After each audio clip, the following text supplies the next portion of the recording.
One of the advantages of being highly analytical is asking really good questions. I'm walking back from another fabulous therapy session, and towards the end of the session, my therapist asked me if I was going to walk home, because I walked to Bakewell today, and it's becoming a ritual actually. And I came up with some weird rationale why I wasn't going to walk home. But as I was sat, it's not warm, obviously, waiting in the cold for the bus, I thought by the time that I've waited for the bus, I could actually have walked home. And of course, I lived in London for a long time. And one of the reasons that I wanted to come back to the Peak District is this incredible countryside right on my doorstep, and an hour's walk each way. There's not actually very much, and you get to take in these transcendently beautiful views. And it really makes me think that wherever you are, actually be there. You know, I think a lot of people think they're being present, but one of the things that I realized that I've done is race my way through and trying to prove a point, and realizing the error of my own ways of accusing other people of doing such a thing, but actually being an enormous hypocrite. And do you know what? I don't actually have that much ego. I don't mind admitting when I'm in the wrong and when I'm, not practicing what I preach. But asking good questions is a really fantastic way of establishing what it is you really want in life. And are you actually being present? Are you immersed? Because one of the big things that's actually coming out of my therapy sessions, which I knew anyway, and I've thought about it a lot myself, but there's a lot of thinking, but not actually coming up with solutions on how to be more present and to be more self-empowered. That the key theme of most of my relationships has basically not feeling and not actually being included in my own life, being involved in the relationships of being an enormous, I'm going to slow down a little bit, enormous people pleaser,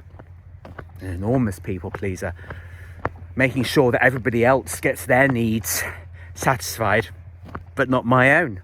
Because it's an obvious thing to say, but, well, actually, is it? We all have needs. I have needs. You have needs. Things that need satisfying. And I'm not doing a Maslow's hierarchy or anything, but, it's a pretty decent model of requiring shelter, nourishment, being included. These things, they're things that we need, and we find ways of trying to fulfill them. And I think that's a lot of what addiction is actually part of, is trying to satisfy the things that you're not getting from other people, or more importantly, that you're not allowing yourself.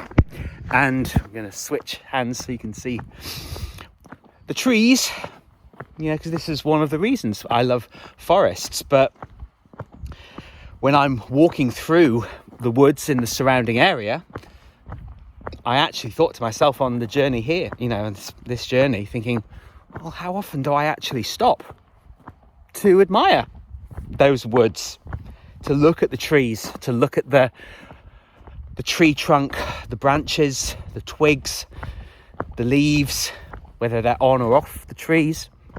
And I realised, well, actually, I don't often just stop and take it in. And do you know what happens when I stop? I feel tremendously guilty.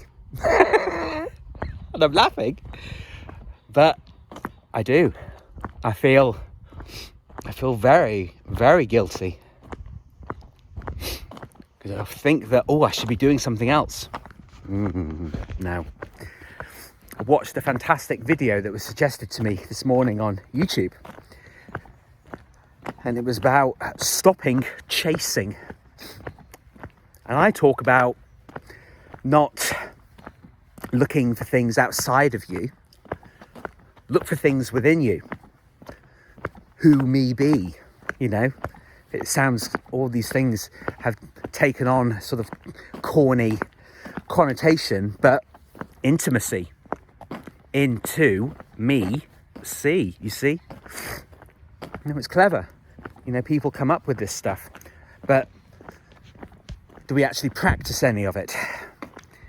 And for my part, I have to be brutally honest and say, well, no. I talk a good talk, and I am willing to try things, to give things a go, as we say up here. And I'm in therapy because I know that there's a huge amount to unlock. But this is another thing that I was thinking about on my way to Bakewell today, is I've talked a lot about potential. There's always future, you know? What about the reality? What have we already done? What have we already achieved? Good questions.